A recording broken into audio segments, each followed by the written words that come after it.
ਖੁਸ਼ੀਆਂ ਜਿਹੜੀਆਂ 3 ਦਿਹਾੜੇ ਸਾਡੀ ਗਵਰਨਮੈਂਟ ਪੰਜਾਬ ਨੇ ਮਤਲਬ ਇਹਦੀ ਬਾਕਾਇਦਾ ਇੰਤਜ਼ਾਮ ਕੀਤਾ, ਇੰਤਜ਼ਾਮ ਕੀਤਾ। ਮੈਂ ਰਾਤੀ ਦੇਖ ਰਿਹਾ ਸੀ ਬੱਚਿਆਂ ਨਾਲ ਗਿਆ ਸੀ, ਕਿਆ ਬਾਤ ਹੈ, ਵਾਹ ਵਾਹ ਵਾਹ ਵਾਹ ਵਾਹ, ਮੇਲੇ ਹੀ ਲੱਗੇ ਹੋਏ ਸੀ ਕਿ ਬਿਲਕੁਲ ਇਸੇ ਤਰ੍ਹਾਂ, ਬਿਲਕੁਲ ਮੇਰਾ ਖਿਆਲ ਹੈ ਕਿ ਮਤਲਬ ਇਹਦੇ 'ਚ ਅੱਗੇ ਥੋੜ੍ਹੀ ਗੱਲ ਕਰਾਂਗੇ ਅਸੀਂ ਕਿ ਮੈਂ ਕੁਝ ਥੋੜ੍ਹੀਆਂ ਚੀਜ਼ਾਂ ਓਬਜ਼ਰਵ ਵੀ ਕੀਤੀਆਂ, ਉਹਨਾਂ 'ਤੇ ਵੀ ਗੱਲ ਕਰਨ ਦੀ ਕੋਸ਼ਿਸ਼ ਕਰਾਂਗੇ ਕਿ ਇਹਦੇ 'ਚ ਇਹਦੇ ਰਾਇਮ ਔਰ ਰੀਜ਼ਨਸ ਕੀ ਸੀ ਐਂਡ ਅਸੀਂ ਕਿਸ ਤਰ੍ਹਾਂ ਮਨਾਉਂਦੇ ਹਾਂ, ਇਹਦੀ ਮਿਥ ਕੀ ਸੀ, ਇਹਦਾ ਮਤਲਬ ਰੂਮ ਕਿਹੜਾ ਸੀ ਜਿੱਥੋਂ ਸ਼ੁਰੂ ਹੋਇਆ ਸੀ।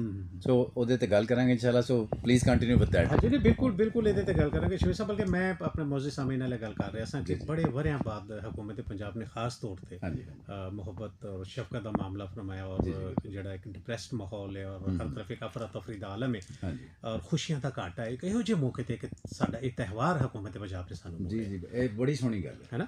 ਅੱਛਾ, ਅਗਰ ਹਕੂਮਤ ਨੇ ਸਾਡੇ ਨਾਲ ਇੰਨਾ ਤਾਉਨ ਕੀਤਾ ਔਰ ਸਾਡੀ ਖੁਸ਼ੀਆਂ ਸਾਨੂੰ ਇਸ ਤਿਉਹਾਰ ਦੀ ਸ਼ਕਲ 'ਚ ਮੋੜੀਆਂ ਨੇ, ਤੇ ਫਿਰ ਸ਼ਮੀਰ ਭਾਈ ਫਿਰ ਸਾਡਾ ਵੀ ਤੇ ਖਿਆਲ ਸਾਡੀ ਜ਼ਿੰਮੇਵਾਰੀ ਬਣਦੀ ਹੈ। ਐਗਜ਼ੈਕਟਲੀ ਸਾਡੀ ਜ਼ਿੰਮੇਵਾਰੀ ਬਣਦੀ ਹੈ ਕਿ ਜਿਸ ਤਰ੍ਹਾਂ ਹਕੂਮਤ ਨੇ ਸਾਡੇ ਤੇ ਟਰਸਟ ਕੀਤਾ ਹੈ, ਯੈਸ, ਸਾਨੂੰ ਨਾਲ ਟਰਸਟ ਜਿਹੜਾ ਨਾ ਤੋੜਨਾ ਨਹੀਂ ਚਾਹੀਦਾ। ਫਰਸਟ੍ਰੇਸ਼ਨ ਹਰ ਬੰਦੇ ਨੂੰ ਹੈ। ਫਰਸਟ੍ਰੇਸ਼ਨ ਤੋਂ ਬਾਹਰ ਨਿਕਲਣ ਲਈ ਇਹ ਜ਼ਰੂਰੀ ਨਹੀਂ ਕਿ ਅਸੀਂ ਦੌੜਾਂ ਲਾਈਏ, ਇਹ ਜ਼ਰੂਰੀ ਨਹੀਂ ਕਿ ਅਸੀਂ ਛੱਤਾਂ ਟੁੱਪੀਏ, ਇਹ ਜ਼ਰੂਰੀ ਨਹੀਂ ਕਿ ਅਸੀਂ